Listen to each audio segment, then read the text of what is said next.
All right, the Reds, it's the post-match pint. Liverpool have drawn at West Ham. They are 3 points clear at the top of the league. But it was very, very frustrating evening. Lots of people now questioning Liverpool's credentials to win the league and that sort of stuff. It was moody in here. I'm sure it was moody at the ground. I'm sure lots of people tonight will be slaughtering each other on social media.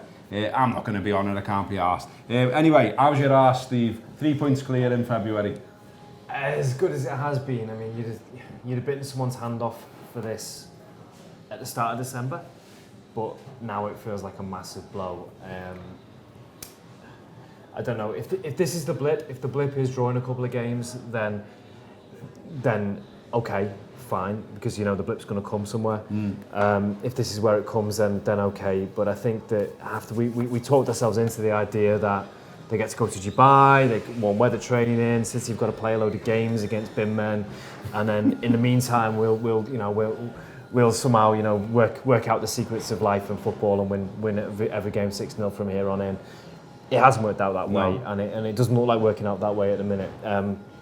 I think the deficiencies in the squad start looking like they're there. I don't think there are things that we could have rectified in January. I don't think they could. It was just an injury too many tonight, wasn't it? It was an injury too many, but it seems like it's hit us in key areas. Yeah. And that centre mid has been when Liverpool were doing really well and we were going, well, we're winning games 2 or 3-0, so the attack's done well and defence has done well. What the midfield have done is be in between those two things and provide a real platform for us to defend well and attack well. And you can really see that at the minute. I think that the disruption in midfield has been caused in part by the right back problem, and then today by the fact that suddenly the two midfielders, probably his two first choice midfielders, he'd have put on the team sheet can't play the game, which came out of nowhere for all of us. Really, it wasn't really previewed. That was it. It throws things a little bit up in the air, and you can see that Liverpool, with things thrown up in the air, aren't quite the team they should be. And it's hard to say whether that's Liverpool aren't quite the team they should be, but they've hung on for a draw and got themselves a point and a point closer to where they want to be, or that this is the beginning of some kind of terminal decline, some kind of sort of, you remember was it 02-03 with we just couldn't win a game for about 11 games or something. It's hard not to see it feeling a little bit like that, but then if you think that Trent Alexander-Arnold, Gino Wijnaldum, Jordan Henderson might play games of football quite soon, then you can start feeling like there's something around the corner for us. It was very patched up, wasn't it, in terms of the side, and as Steve says, Milner at right back. Just as we were setting up for this, we seen Carragher talking about it on Sky, and he was saying, all of a sudden it felt like that was a man playing out of position. He's up against a decent winger, obviously, but nevertheless, there's a lot of times where you could see he was basically holding his hands up and saying, I can't stop this lad, you know what I mean? He's got me on toast. Yeah. And it was the same sort of against Palace as well with Zaha and things like that. There's only so often you can play people out of position before it becomes a problem. Two, as Steve says, that we didn't expect to be out are suddenly out tonight. But I guess that said, I guess some people watching, people on social media when they're arguing away, will no doubt say, well, you've got £90 million worth of midfielders that you bought on the pitch. They're on the pitch in Keita and Fabinho. Did they do enough? Lots of people pointing at Keita obviously for the goal. I don't think it was about personnel tonight. I think we're just in a trough. I think we're lacking in confidence, because if it was about personnel, our top three, Firmino, Salah and Mane, are world-class footballers. They're not getting a break. They're not buying themselves a break. I don't think it's about personnel. I actually think that the lads who come in do okay. I think Lallana has a really decent game. Fabinho plays a bit within himself. Keita has a bit of a, me and Steve used an old school euphemism, a curate's egg of a performance first half. He fucks up endlessly, but he actually is quite important in some of the things we do progressively. Second half, he was probably one of the few showing balls and trying to make things happen. So I think there's a case for if you've got Trent. If I want to pick a miss, I think it's Trent. Maybe he gets exposed more, but I think he gives us a load more going forward. But park that for a minute. I just think this is a Liverpool team in a trough. I hope, and maybe it doesn't feel like it to me because I'm fucking gutted, but I think we might see this as a decent point. They're not shit, West Ham. They're hard to play. Do City have to go there? I'm not sure, but it's not an easy place to go. We need to win our next game. If City don't win one of the next two at Goodison, home to Chelsea, we're all okay. We've technically got a 3-point lead. If they win at Goodison, it's going to feel a little panic stations. There's nothing we can do about that. They can go win at Goodison. Everton will let them win at Goodison. We will lose top spot probably by Thursday morning. It's one of them. I just don't know, Gareth. I don't know how this plays out. I don't think this is a crisis. I think we just have to accept that this is not us at our best at the moment, but us at our best will happen again. I just hope it's sooner rather than later. We do hear, Steve, like sort of, you know, Jürgen and the players at times talking about, you know, let's just concentrate on what we can control, let's concentrate on ourselves and all that. But nevertheless, you know, they are all human, just like us, and they're going to look around, aren't they? And I think, you know, this thing, you know, even through me doing these shows, and I get to speak to lots of different Reds through doing them, I'm starting to hear more and more, and it's starting to concern me more and more that we're giving the opposition lots and lots of credit almost every week. It's like, oh, they've got some good players, and it's like, even when you look at Tottenham, lots of late goals, lots of just finding a way to win, and at the moment, Liverpool, well, last 2 games certainly, haven't done that.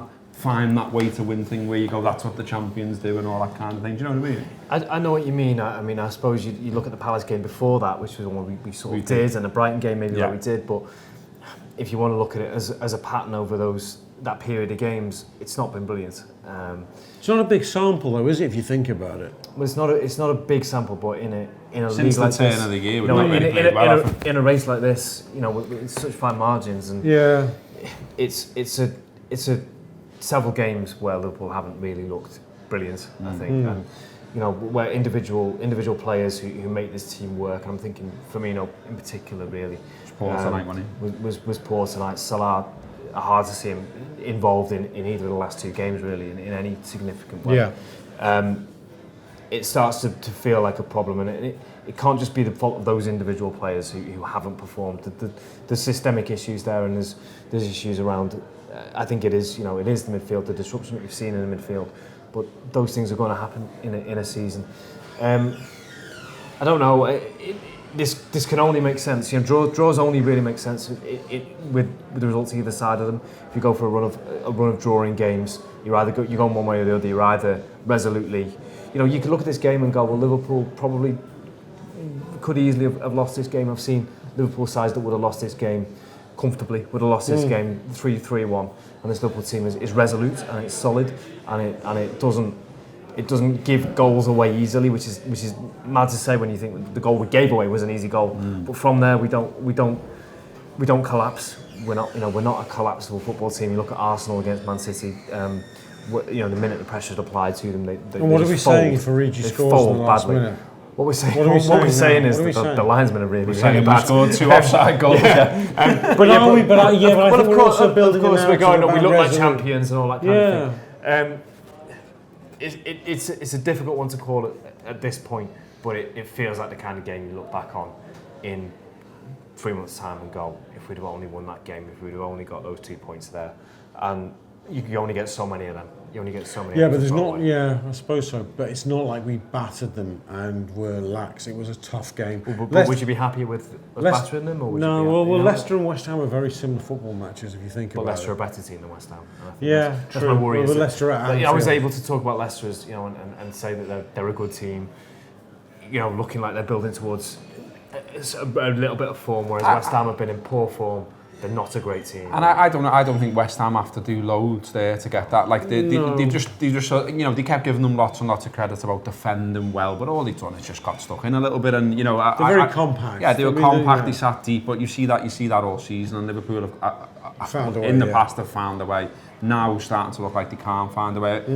Maybe this is me overthinking it, but I thought sort of, especially late on, you know, you expect them to sort of throw the bus at it and throw everything at it, and you get the substitutes on the pitch. Even Shaqiri, when he come on, I just thought he was quite conservative in what he was doing, passing sideways, being safe, and it was like, you know, you come on to make a difference. Yeah. And if anything, where's the shots? Yeah, and if, you know, Origi has the chance at the end, which you referenced, but he doesn't show loads of quality, but he at least shows some endeavour. Where I think, you know, Shaqiri didn't look right. You know, we've mentioned some of the front three. It was probably only Sadio who scores a great goal, offside or not. The finish is brilliant. And it's a lovely setup by Lallana, although I don't know what the linesman's doing. Yeah. But that aside, you know, there's not enough threat there, is there, across the 90? No, and there wasn't against Leicester either. We aren't making chances. And Steve referenced our form since the City game. We don't make chances against Brighton. Okay, Palace we do, I suppose, because we get 4 goals. We probably miss a couple of others. But tonight, second half, Salah sort of opens his body up a couple of times, faces up the fullback, not the fullback, the defender, and shoots. But it's never a difficult save for the keeper. Yeah, we're not getting in behind. Why I compare the two performances is the opposition to be able to set themselves, and we've just had no answers. What we've not done is go around the sides, which I've thought we've done well in the past. We haven't got a lot Andy through the middle. And this is again. I'll go back to Trent. Okay, we've got Andy Robbo's not quite himself, whether his movement's not there or it's the whole thing. But not having Trent, not being able to make the pitch big enough has been a factor. I don't know. I mean, sometimes if players are 3% less confident, it means that touch is just... How many times in the first half we go, oh, nice touch. Naby spins, passes, intercepted. Firmino spins. Oh, he's nearly put someone in. I think when you're that little bit more on form, that little bit more confident, you get in, and you get in 3 more times, and you score 2 more times, it's a different game. It's fine fucking margins. How do we get out of the funk then, Steve? I don't want to speak too soon, but you couldn't ask for a game, I think, that's, aside from maybe, you know, the real Huddersfields and Fulhams of this league. I think if you're looking at a game to come next for Liverpool, Bournemouth at home feels like, not least because if you want to win the league, it's a game you obviously have to win. Yeah. It's a game you obviously are going to need to win.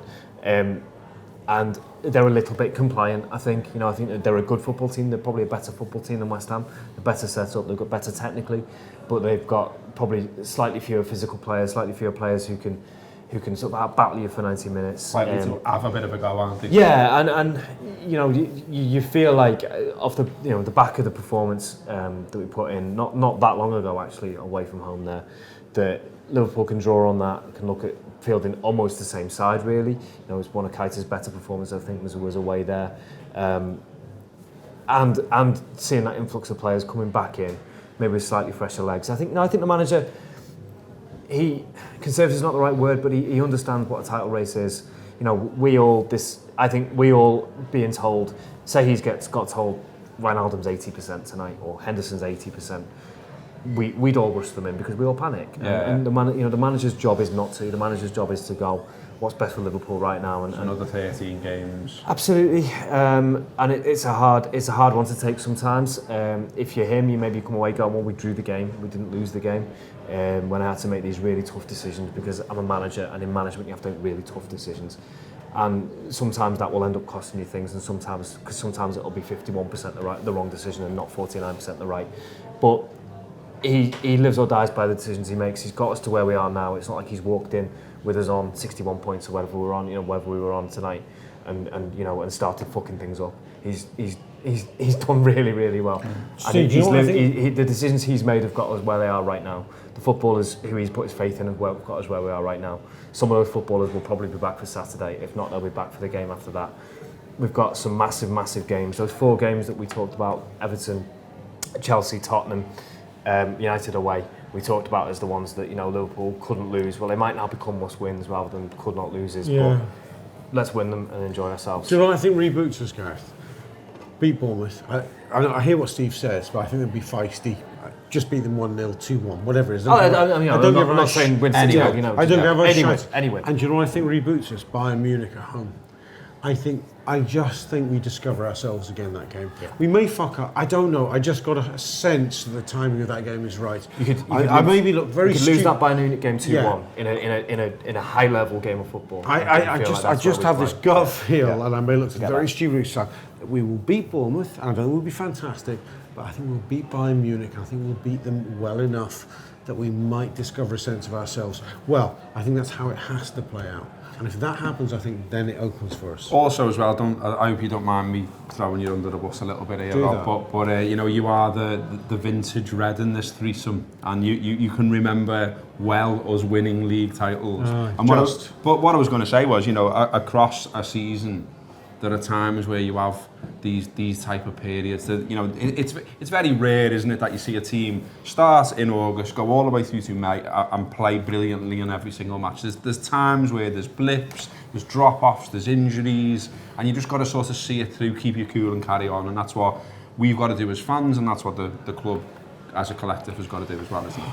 Yeah, well, here's letting me tell you how it plays out, right? Come on. This is what we want. Well, and this is where it's scary, and this is why I don't know. Because we knew, like City know, that you've got an 8-match winning run in you. I used to wait in these seasons where we'd fanny around like this, and you go, oh, we're just behind them, or we've not quite clicked, and we've got going, but we flattered to deceive, and you go, we're not quite ourselves. You'd wait for this match, and then you go, like Barnes would score, or Kenny, and then 5 years before, Kenny would score, and you'd win, and you kick on, and you go, and now we're going. And now we're 3-0, 4-0, 2-0, 3-0, 4-0, and we'd win and win and win. And they'd all melt away. And that's what you felt like as champions.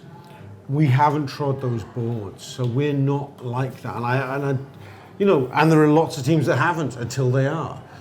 City are that team. But believe me, sometimes it didn't work for us. I remember in '87, Everton win the league. We go top, I think, in early February. We win at Arsenal, great performance. Barnes scores a winner. I think we go 6 clear. They've got a game in hand. But we just shite after. We're like City. Everyone thinks, oh, Liverpool have won it. The bets are over. But we just shite, and we melt, even though with our experience, and Everton win it. And Russia's last season, and we're like, what the fuck's this about? There's no script, and I don't know how this plays out. Yes, you can be crap, good, crap. But there's no script. There just isn't. What you're saying is it could go either way. It can go either way. What we've seen tonight doesn't mean we're going to lose the league. What we've seen tonight doesn't. Yeah, but you know. Look, you don't have to always bang the drum. Just say what you feel. That's what these shows are about. So, there's more honest opinion, no doubt, from the lads who've gone down there tonight. There's a fair crew of Anfield Wrappers that went down to West Ham tonight. They've been in London all day, and they will be producing a post-match show, a podcast that's available after every single Liverpool game, home and away. It'll be there on the AnfieldWrap.com. If you don't subscribe already, maybe give that a listen if you want to hear more about this game. Maybe you don't. Maybe you want to get your head down. Maybe you don't want to read the papers tomorrow. Maybe you can't be arsed with social media. I understand all of that if that's the case, but there will be more video, will be more podcast, and will be more on the AnfieldWrap.com in terms of writing, in terms of content, in terms of everything. That has been the post-match pint, maybe for the last time, from Love and Rockets in Lark Lane in Liverpool. What a fucking jinx. Up the Reds.